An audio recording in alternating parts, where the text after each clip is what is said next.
Hey everyone, I'm going to show you how to know if disappearing messages are on in Messenger. So, to check if disappearing messages are enabled in a Messenger chat, so first open Messenger app.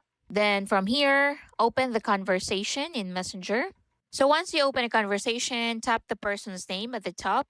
Then, what you need to do here is to look for disappearing messages in the chat settings.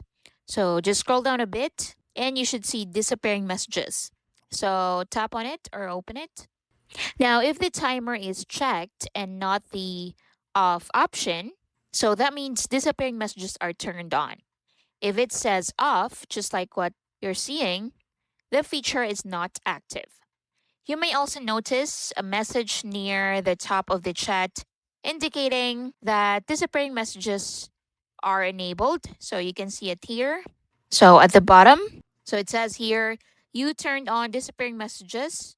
New messages will disappear 24 hours after everyone has seen them. So you'll also see a countdown or timer associated with new messages in that conversation. So keep in mind that disappearing messages are available only in end-to-end encrypted chats. If the chat is encrypted, you'll typically see a lock icon or an end-to-end encrypted label in that chat information. And that's basically full. Thanks for watching.